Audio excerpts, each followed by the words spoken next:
Never, never, and never again will it be so. May this beautiful land never again experience the oppression of one by another. Let freedom reign. God bless Africa.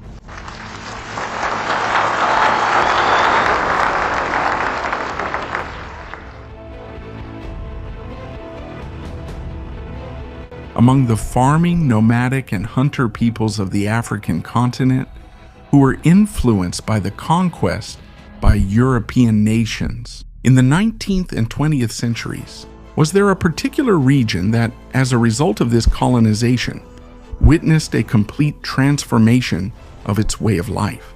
A nation that continues to be talked about to this day. What we now know as South Africa, conquered and built as a modern state by the English and Dutch, but with a majority African population, black, being one of the richest possessions of the British Empire. In the midst of its controversial policies of racial segregation, it would see the birth of a man who is one of the few to enjoy an almost universal consensus as a figure of veneration for the good of humanity. We're talking about Rolihlahla Mandela, later known as Nelson Mandela. But how much of it is legend and fantasy, and how much of it is real? The protagonist of a long, difficult life, he is remembered as one of the most ardent defenders of human rights and pacifism. But today, we are going to learn about his story beyond the propaganda in the most objective way possible. This is Reynaldo Jose Carrillo Vilches speaking. This is the New Encyclopedia. And for those who don't know, let me remind you that we now have the New Encyclopedia in English and the New Encyclopedia in Portuguese. You can give us great support by checking out both platforms, which you can find below, and subscribing to both channels, by liking the videos, leaving your comments, and watching the content, which has a lot of potential. Without further ado, let's start today's video.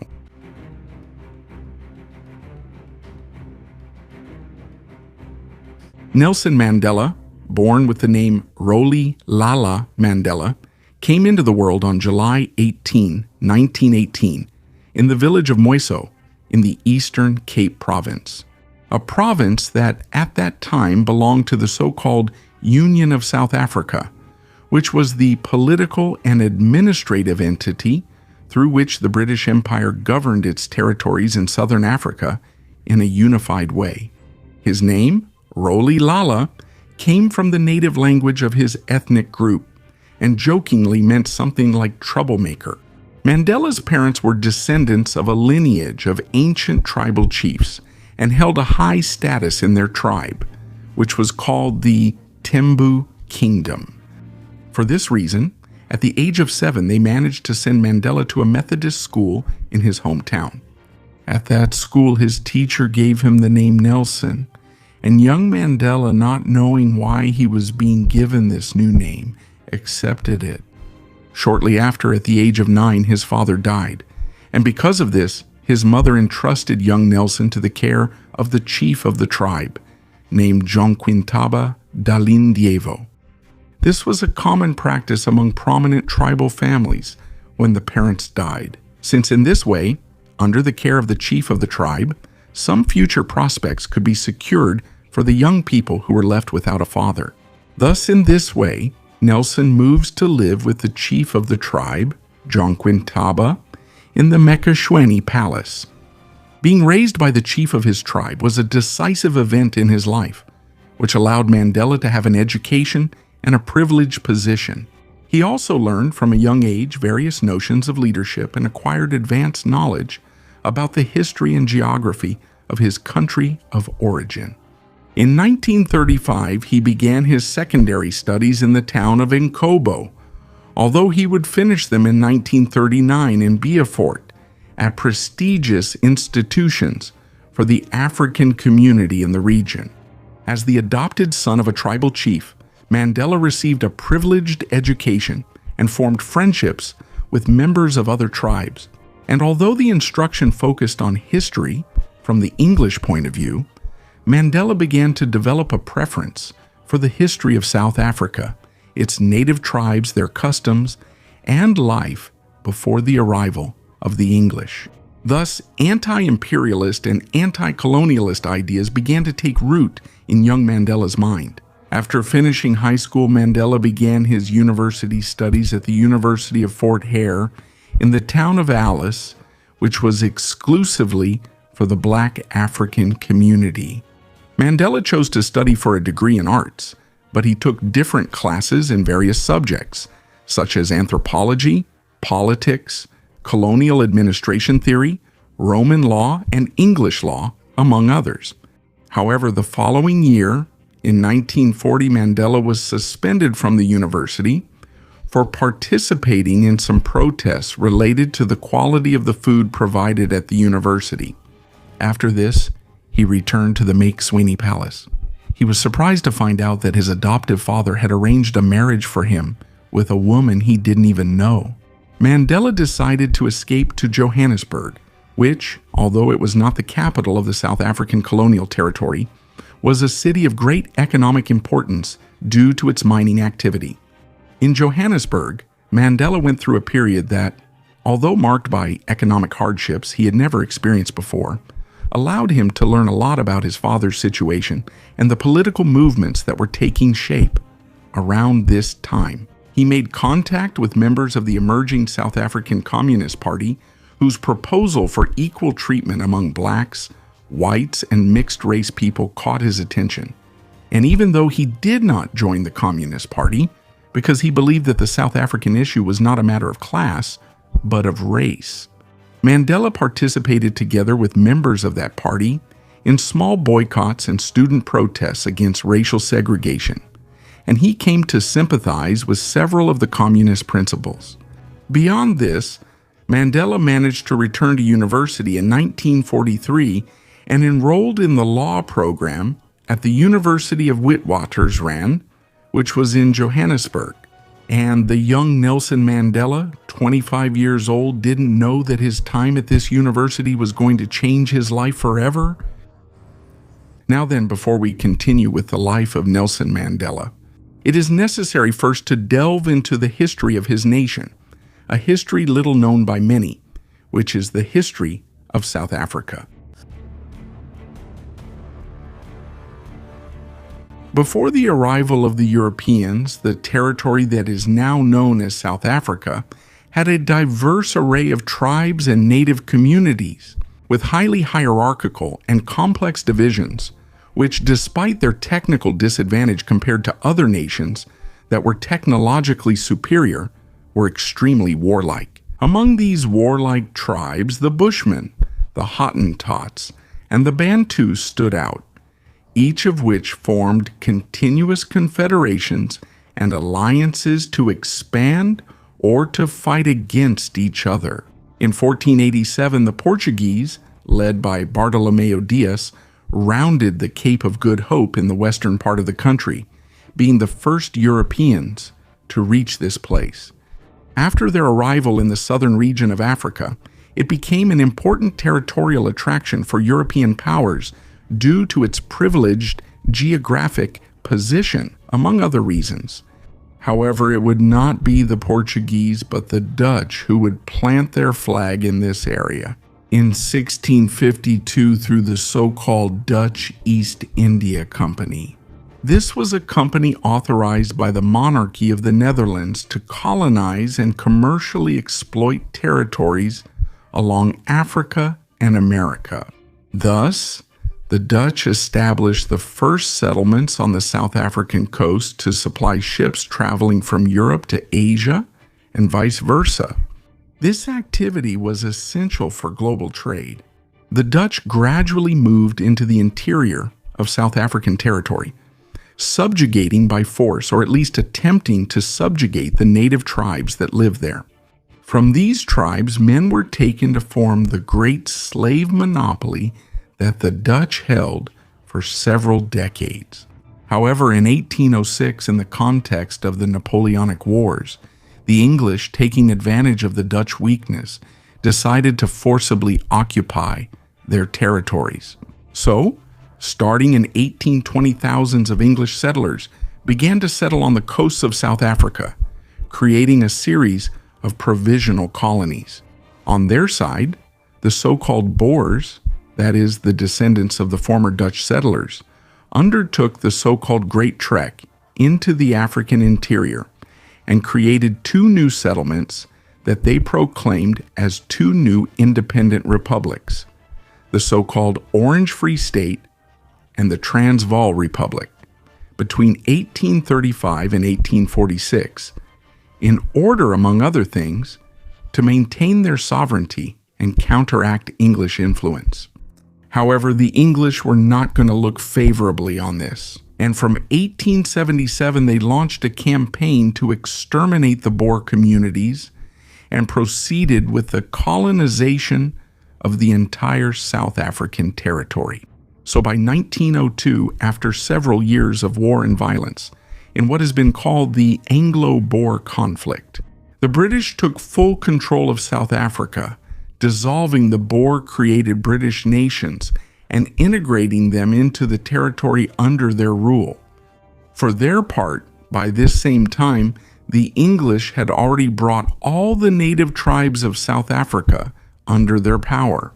The most remembered of these was the tribe known as the Zulu, who fiercely fought the colonizers until the year 1906. So by this time, South African society looked as follows. There was a European ruling class that directed the fate of the colony, made up of the English and the so-called Afrikaners, who were the descendants of the old Dutch Boers. They also had their own dialect called Afrikaans, which was a hybrid language between Dutch, English, and Portuguese, along with several native languages like Zulu. This European ruling class not only held political power, they were the only ones allowed to hold public office within this colonial administration, but they also held economic power. They were the ones who, since the conquest, had built and developed the economic structure of that region. They were then the main owners of the factories and businesses in South Africa, of the cultivated farmlands, and of the existing businesses in South Africa. On the other hand, there was the vast majority of black Africans in the country, who made up about 84% of the population. This black African majority was in a state of complete dependence on the white Europeans. They mainly served as labor for the state and were not allowed to participate in politics or public administration. They were barred from commerce and from certain public places such as schools, universities, government buildings, and others. There was racial segregation, and their movement within the territory of the South African Union was extremely limited. These prohibitions, although severe, were not uniformly enforced, and their strictness varied depending on the time and place. All of this was justified by the argument that it was the Europeans who had built this system, and that they were the only ones capable of running it. By 1910, the English created and proclaimed what we have referred to as the South African Union, which placed the various English colonies provisionally established in the territory under a single political and administrative entity. Throughout the Anglo-Boer conflict and the former independent Dutch republics, the British authorities gave the South African Union a high degree of autonomy and granted, de jure, because it already existed de facto, political and economic power to the ruling class of European whites in the country. This was done through a national assembly elected by the white European community born in that region and renewed every 5 years, from which all the laws for the autonomous government of the English colony originated. Soon, due to this great autonomy, the first political parties began to organize in South Africa to compete for power within the country.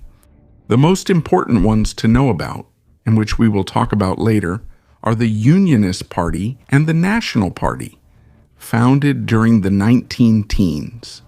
The first one, the Unionist Party, it will share a more egalitarian vision of South African society, showing support for a gradual integration of blacks and whites into the same society. However, the National Party, which enjoyed the approval of the majority of white European voters, would be totally opposed to this vision, defending the preservation of the existing order and racial separation. Thus, by virtue of this, during the 1920s and 1930s, through the Assembly and the various governing bodies of the Union of South Africa, the National Party is going to enact several laws, such as the Native Lands Act and the Native Act, which legalize the existing order, and the racial separation that already existed as a social norm is now formally governed by the legal apparatus of the Union of South Africa. The white European class, which had built that system in the State of the Union of South Africa, considered it harmful and a threat that the same leadership and management positions be given to the local black community. Even those who supported integration between Europeans and Africans believed that it should be gradual and subject to various conditions. It could also be said that although South Africa nominally belonged to the United Kingdom, its ruling class was already governing itself. This is going to be the complex situation in which Mandela will spend his youth.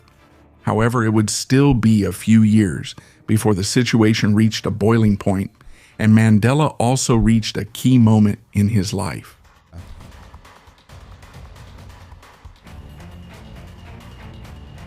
As we mentioned earlier, Mandela resumed university in 1943 in Johannesburg, studying law.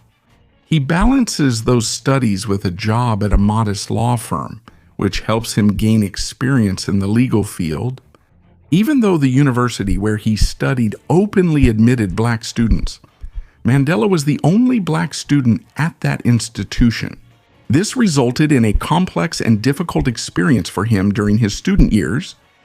During this period, as a student and worker, Mandela married a young woman named Evelyn Nkoto in October 1944, with whom he would have 4 children over the next decade. Returning to the university, he would meet a wide variety of people who would introduce him to political activism. Not only black South Africans, but also white South Africans with a liberal and egalitarian mindset, as well as important Jewish and Hindu figures who lived in South Africa. Thanks to the influence of these people, Mandela joined the ranks of the political party called the African National Congress at the end of 1944. The African National Congress, or ANC by its English initials, was initially a kind of civil association founded by the black South African politician John Langford Langa Liba Lely, also known as John Duve. The African National Congress was founded in January 1912 with the purpose of fighting for the right to vote for black people and for their right to political participation, as well as against the policies of racial segregation and the practices of racial separation, which were both institutional and social in that country. A few decades later, in the 1940s, the ANC was reformed by its leaders and began to take on the character of a mass party, and, in addition, to develop a broad political platform that aimed to reach across all sectors of society. In this way, with the same ideals of reclaiming the political rights of black South Africans, the ANC began to lead the first strikes, boycotts, and peaceful demonstrations that initially called for nonviolence, especially knowing they were at a technical disadvantage in this regard. From the moment he joined the organization, Mandela began to emerge as a key figure within it. He quickly stood out among his peers and during this time became a co-founder of the ANC Youth League, where he was extremely popular among young South Africans, eventually being elected as a member of the party's local committee in the Transvaal region in 1947. In this way, he rose through the party ranks and gained popularity among the people. However, several important events were about to happen in South Africa, given that the white ruling class governed the territory with complete autonomy. In 1948, the usual elections were held to elect a new National Assembly of the Union of South Africa. The two dominant parties were the Unionist Party and the National Party, now called the Reunited National Party, along with others such as the Labour Party and the Afrikaans Party. These parties participated in the elections, and the Reunited National Party, led by Daniel Francois, Malin wins 70 out of the 150 seats in the Assembly of the Union of South Africa. Meanwhile, the Unionist Party, led by Jan Smuts, wins 65 seats, and the remaining minority parties take the other 15 seats. Thus, with its majority in the Assembly, in May of that year, 1948, the Reunited National Party passes one of the most controversial policies of its time, what came to be known as apartheid. Apartheid, which in the Afrikaans language or dialect means separation, was a broad set of rules specifically for racial segregation, which had already existed to a large extent before, but were now synthesized and organized into a single framework for the entire country, systematically grouping these policies regarding the black population and adding some new ones. The purpose of these measures was to formalize once and for all the separation between whites and blacks in South African territory, and to ensure the preservation of the political, economic, and social order of that state as envisioned by the white ruling class.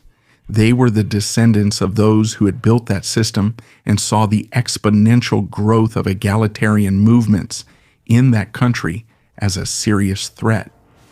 Among the main measures of apartheid policies were the legal prohibition of interracial marriage and the legal prohibition of interracial sexual relations.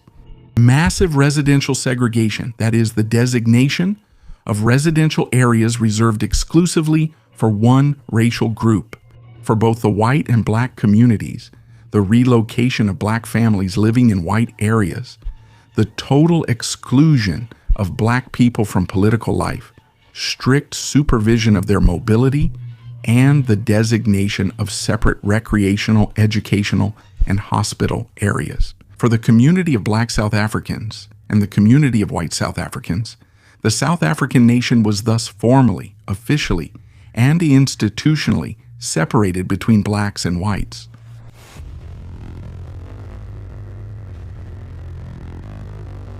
There were numerous reactions regarding the approval of apartheid policies.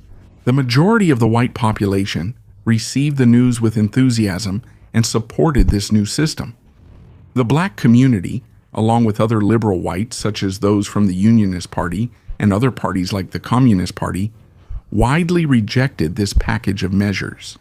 At the same time, the international community also strongly condemned these policies and unsuccessfully urged the British government to take action on the matter. For Mandela, whose ideals were already unmistakable, the enactment of these apartheid measures was for him an all-out call to struggle and activism by any means. Thus, Mandela and the other regional leaders of the party began to lead the African National Congress down a more radical and revolutionary path. Defenses began to be organized. They organized large strikes and protests that the government swiftly and harshly suppresses. However, the president of the executive committee and main leader of the African National Congress, named Alfred Zuma, refuses to support this policy of radicalizing the struggle. And for refusing to support these confrontational and conflictive measures, he ends up being removed from his position by consensus of the majority of the leaders of the African National Congress. Therefore, in March 1950, Nelson Mandela, who was already enjoying great popularity and national recognition, takes over the party's executive committee and also assumes the presidency of the party's youth league, becoming practically the top leader of the African National Congress. So now the party decides, with Mandela as leader, to launch a campaign of what was called peaceful resistance, inspired by the activism of Mahatma Gandhi, as a form of protest. This method was followed by some of his supporters, but most of the party took to the streets violently, causing a large number of riots that led the authorities to use force to restore public order. This goes on in parallel with intense activism and political organization. The campaigns undertaken by the African National Congress have an effect, and its collective membership grows from 20,000 in 1951 to more than 100,000 members by the following year, 1952. However, this begins to make the authorities uncomfortable, and they enact the so-called Public Safety Act. That same year, and under its authority, they carry out a large number of arrests and detentions to frustrate the activities of the African National Congress. So under this law, Mandela is arrested again on July 30th, but this time he is put on trial along with 21 other prisoners and is sentenced to 9 months in prison with hard labor. However, by order of the South African authorities, that sentence is suspended and Mandela is not actually imprisoned. However, the surveillance and persecution he faced became increasingly severe, since the South African authorities forbid him from presiding over or participating in public meetings. Thus, Mandela, always watched by the authorities, reduces his activism during these years. Although, due to his involvement in politics, Mandela is unable to finish his law degree, he passes the exam to practice as a lawyer. And in 1953, together with his friend Oliver Tambo, he creates the first black law firm in South Africa. Around this time, he also begins to have marital problems with his wife Evelyn, due to the discomfort caused by the level of state surveillance that Mandela was being subjected to. However, this surveillance seemed to ease up at times and was not always so strict depending on the situation, since Mandela still found ways to appear at party demonstrations and public activities. Now, by December 5th, 1956, the ANC, the African National Congress, made several calls for the unity of all Africans, both black and white, under its banner, and several hints about the possibility of formalizing and openly calling for armed struggle against the apartheid system and the entire South African state. After this, Mandela is arrested again and placed in a maximum security prison in Johannesburg for crimes of high treason against the Union of South Africa. This marked the beginning of what became known in history and public opinion as the treason trial, to which Mandela and 155 other South Africans were subjected. This would be an extremely long and tedious process during the 1950s, but it would shock South Africa and the entire world.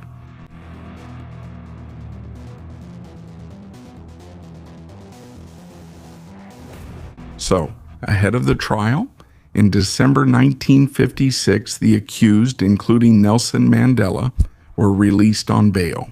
In January of the following year, 1957, the first hearings began and continued until September, when the proceedings were suspended, only to be reactivated in January 1958, when they finally managed to appoint the judges to carry out the trial, which finally began on August 3rd of that year. The government, which was the prosecution, reformulated the charges, changing them from a trial for treason to incitement to a violent communist revolution. So little by little, the court dismissed the cases and released most of the accused due to lack of evidence by the end of 1959. By March 1960, while the process was still ongoing, the so-called Sharpeville Massacre occurred, in which a protest by several black citizens against the mandatory pass laws ended with 69 dead when the police intervened. Mandela, as a public gesture of solidarity, burns his own pass. The Sharpeville Massacre and the tensions over the racial issue in South Africa delay the process even further, until finally, after 6 years of litigation on March 21, 1961, Mandela and the remaining 29 defendants are released, because the court is unable to prove that the African National Congress was promoting armed struggle or that it was communist. The truth is that the year 1961 will be crucial for what was then called the Union of South Africa. The previous year, the government, which aimed to complete the final separation of South Africa from the United Kingdom, held a referendum on whether they wanted South Africa to become an independent nation outside the British Commonwealth, which was the entity that brought together all the autonomous colonial governments of the United Kingdom to strengthen economic cooperation among them. The referendum resulted in 52% of the votes in favor of South Africa's independence, which was consolidated on May 31, 1961, when the Declaration of Independence was issued and the country left the Commonwealth. This independence of South Africa, rather than signifying a complete break with the entire British colonial past, actually meant more of a transfer of institutions that had already been de facto autonomous for some time, and which were dominated by the white ruling class. Descendants of Europeans in that country kept the same state of affairs, including the policies of apartheid after independence was formalized. Therefore, in this new state of affairs, of an independent South Africa, the African National Congress continues its egalitarian political struggle for the inclusion of the Black African community within the country's institutions. Mandela himself, who until then had stayed away from armed struggle, began to establish contact with several groups. South African guerrillas and warlords, or what was called the guerrilla group Umkhonto we Sizwe, or MK for short in English, which eventually became the armed wing of the African National Congress Party. The MK group, inspired by the July 26th movement of Cuban leader Fidel Castro, quickly began carrying out acts of sabotage that turned into violent bomb attacks at places like military installations, telephone centers, public areas, and highways. Nelson Mandela, who was complicit in and approved of these violent acts of conflict within the country, said that MK had no problem engaging in guerrilla warfare and terrorism. So because of this, Mandela once again became the focus of attention for the South African authorities. In February of 1962, Mandela went on a tour of several African countries to gather financial and military support for the fight against apartheid. And he was received in countries like Egypt, Ethiopia, Tunisia, Morocco, and many others as a true political leader, raising his fame across the continent. However, by doing this, Mandela was not only representing a threat to the existing South African order, but he was already violating South African laws that prohibited him from leaving the country without permission, let alone seeking support from governments, foreign governments to intervene in South African affairs. This led to his arrest on August 5, 1962. Some sources claim that Mandela was betrayed and turned in by his own companions, although the fact is that Mandela was now once again facing a trial for illegally leaving the country and inciting public disorder. However, in the middle of the trial, in July 1963, the authorities obtained information that proved Mandela's affiliation with the guerrilla group MK. This gave rise to the so-called Rivonia trial, a judicial process that formally began on October 9, 1963, after the large amount of documentary, photographic, and even testimonial evidence that the government collected in successive raids on members of the African National Congress and MK. Additional charges were brought against Mandela for his newly proven connections with MK: sabotage, conspiracy to overthrow the government, and promoting an armed revolution against the government. Thus, after several months of hearings, the overwhelming and credible evidence gathered by the government against Mandela led Judge Quartus de Wet to sentence Mandela to life imprisonment on June 12, 1964. So Mandela was transferred the next day, June 13, to Robben Island Prison on the outskirts of Cape Town, beginning what would be a long captivity of nearly 26 years.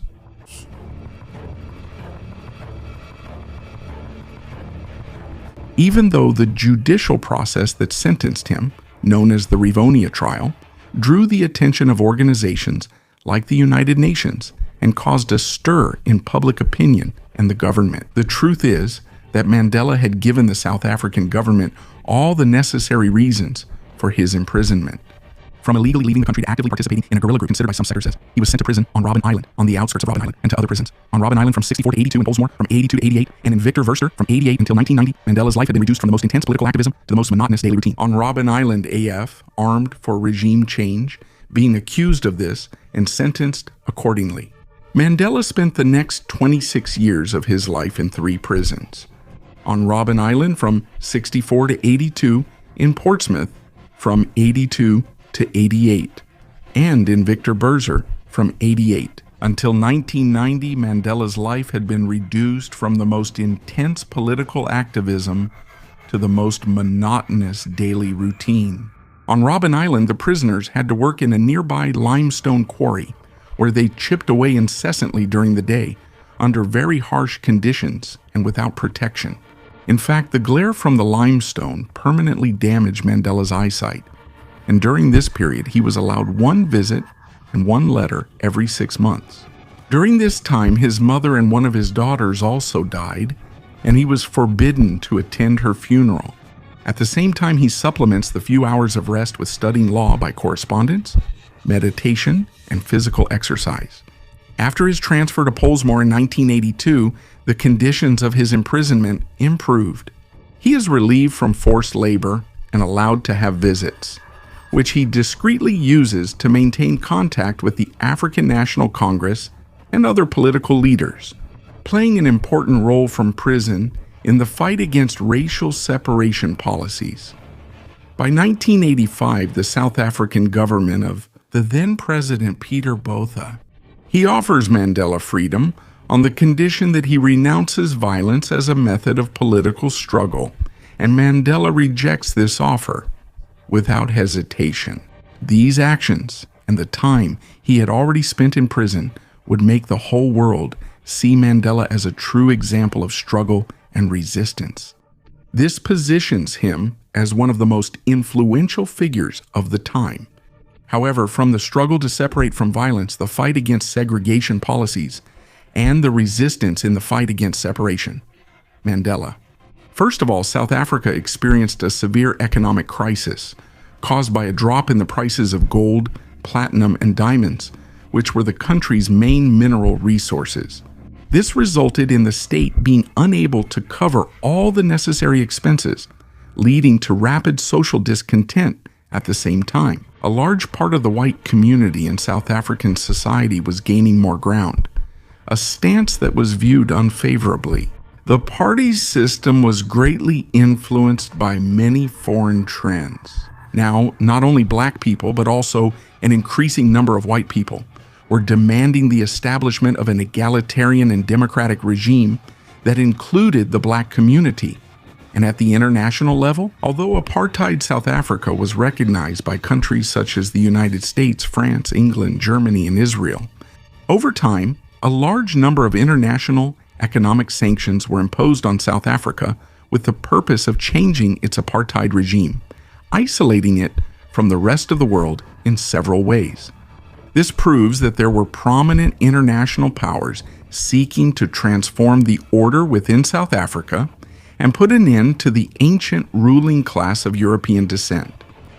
By December 1988, Mandela was transferred from Pollsmoor prison to Victor Verster prison, located in the west of the country, where he even had a personal cook. The following year, 1989, is a pivotal one in the life of Mandela in South Africa. President Botha of South Africa resigned from office in August for health reasons, and Frederick de Klerk, also a member of the National Party, assumed the presidency for the period from 1989 to 1994. Although de Klerk came from the same party that had implemented apartheid 40 years earlier, he believed that the system was now unsustainable and that it was bringing South Africa a high social and economic cost with an internal civil war looming, as people were saying at the time.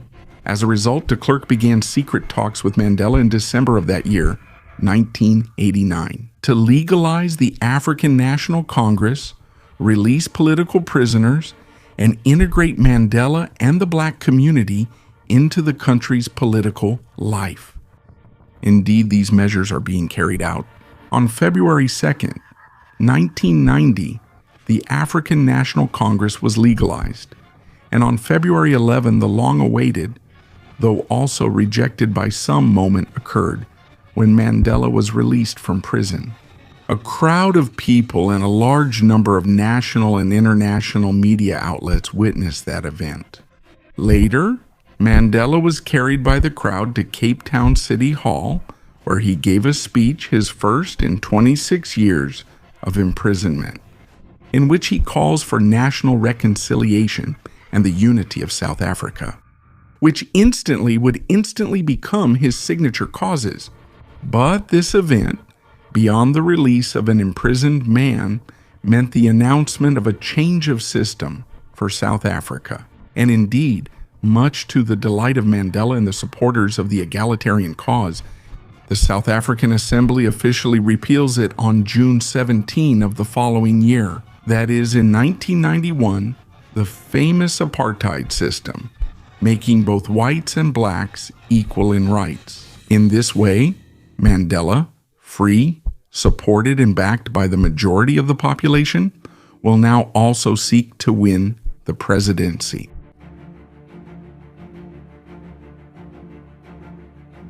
Mandela, newly released, does not hesitate to gather all the national and international support possible, and thus launches a true campaign to present himself as the first black candidate for the presidential elections of South Africa.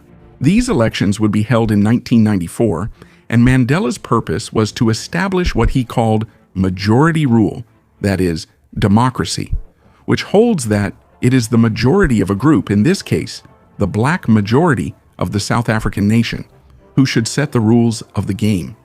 In this way, ¿Quién debe poner las reglas del juego? Between 1991 and 1992, Mandela visited several African countries such as Zambia, Zimbabwe, Namibia, Libya, and Algeria, where he is received with enthusiasm by segments of the population. He is also received with admiration by leaders such as British leader Margaret Thatcher, French leader François Mitterrand, and Pope John Paul II. He also visits the United States, where he is warmly received by the African American community and by the President, George Bush Sr., and he also gets to know Fidel Castro, of whom it is worth noting he was always a faithful admirer and defender. In May of that year, 1992, he leads meetings with Clerk's government, in which he acknowledges the excesses committed by the MK guerrilla group and orders the separation of that organization from the African National Congress. In September, the Convention for a Democratic South Africa takes place, where Mandela and President de Klerk have tough confrontations. De Klerk denounces the violence that the African National Congress was still perpetrating despite Mandela's release, and Mandela replied that de Klerk was leading an illegitimate and discredited government. These negotiations lead nowhere, and forced the second convention to be held in May of the following year, 1992. Pressured by a recent wave of violence throughout South Africa and by the Boipatong and Bisho massacres, Mandela and de Klerk, finally they reach an agreement in which both parties, the African National Congress and the National Party, put their conditions on the table. In this regard, both agree on the proclamation of an interim constitution that would guarantee the separation of powers, the creation of a constitutional court, and the inclusion of a Bill of Rights. Just like in the United States, in addition, several lucrative positions in the public administration were distributed between both parties. After this agreement, Mandela and de Klerk received the Nobel Peace Prize in Norway. Then came the year of the general elections in 1994, in which not only the presidency was at stake, but also the National Assembly and the Senate of South Africa. From April 26 to 29, marked by extreme street violence, the elections are held in which the African National Congress wins 62% of the vote, becoming the leading political force controlling both the National Assembly and the Senate, and consequently, the presidency. which Nelson Mandela would hold from that year until 1999. After those elections, which were the first in South African history in which the entire population of the territory participated, Mandela made history later on May 9, 1994, when he was sworn in as the first black president elected in the history of that nation. He also cemented his status as an international icon of the fight against racial discrimination and the struggle for equality. His swearing in was broadcast nationally and internationally, reaching an estimated audience of 1 billion people. Yes. However, even though by then he appeared active and hosted famous figures whenever he could, the truth is that Mandela, already 76 years old and with several health issues, would not be the vigorous and energetic president that many expected. As we mentioned, Mandela's main cause was the so-called national reconciliation. In this sense, Mandela formed a coalition government that included people from both the African National Congress and the National Party, which, it is worth remembering, was the driving force behind apartheid policies. He even went so far as to appoint de Klerk as his vice president. At the same time, Mandela created the so-called Truth and Reconciliation Commission, which evaluated and exposed the crimes committed by both the former government and the African National Congress during the period of armed struggle. Now, despite the calls for reconciliation under Mandela's government, a wave of intense violence against the white population of South Africa quietly broke out. Those years are remembered for multiple murders of white landowners and farmers, street fights against the population of European descent, and all kinds of violence against their businesses. There was a rapid deterioration in the quality of life for the white population in that region, now institutionally unprotected against a population that resented them. This hostility against the white population becomes silent and gradually systematic in the following years, and even triggers the exodus of more than 7,500,000 white people from that region. So, going back to Mandela, as we said, he is going to inherit a country in a rather complex and conflicted situation. With a population of 40 million inhabitants, 23 million lacked electricity and public health services. 12 million did not have access to drinking water, and 1/3 were literate. In economic terms, there was 33% unemployment, almost half of the population lived below the poverty line, and industries were not operating at full capacity. In this sense, Mandela, although strongly influenced by socialist principles, is advised by and makes agreements with the International Monetary Fund.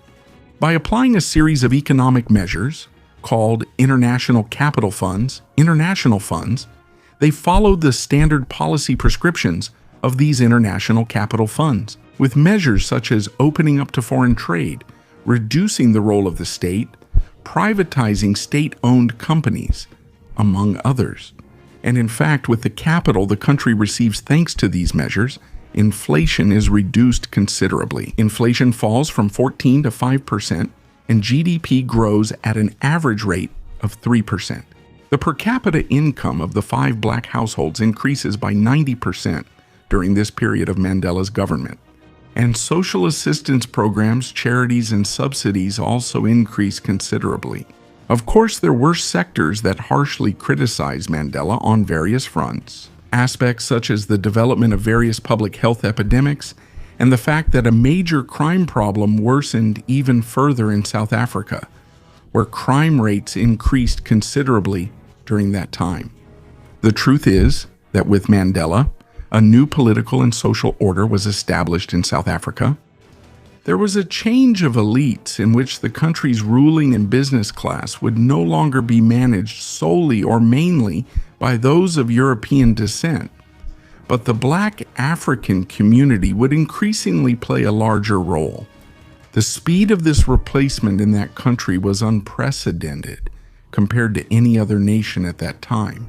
And this new order, embodied by Nelson Mandela, will lead South Africa into a stage that is more violent, more turbulent, and more problematic than even the previous decades.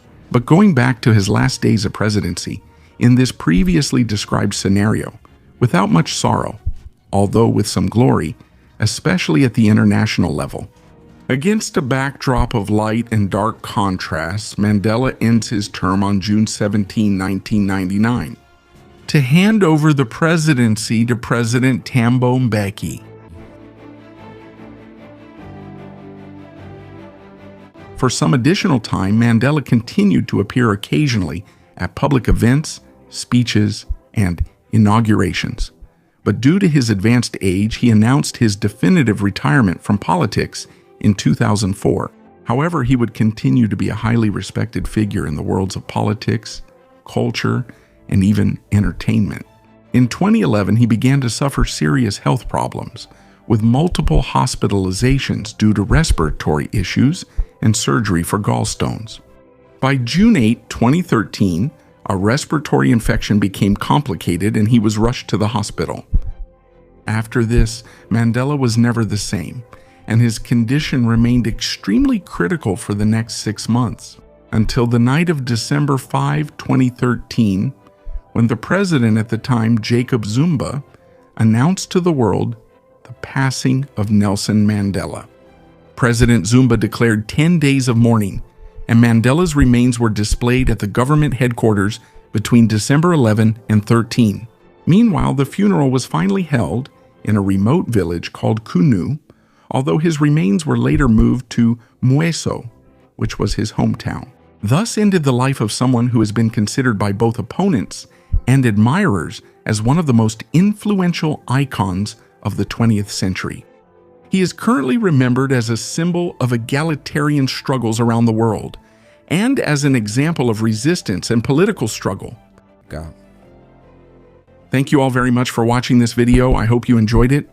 And just a reminder that below you can find the new encyclopedia in English and the new encyclopedia in Portuguese. Like all the videos on those channels, share them with your friends, check out the material that's really worth it, and well, subscribe to both platforms.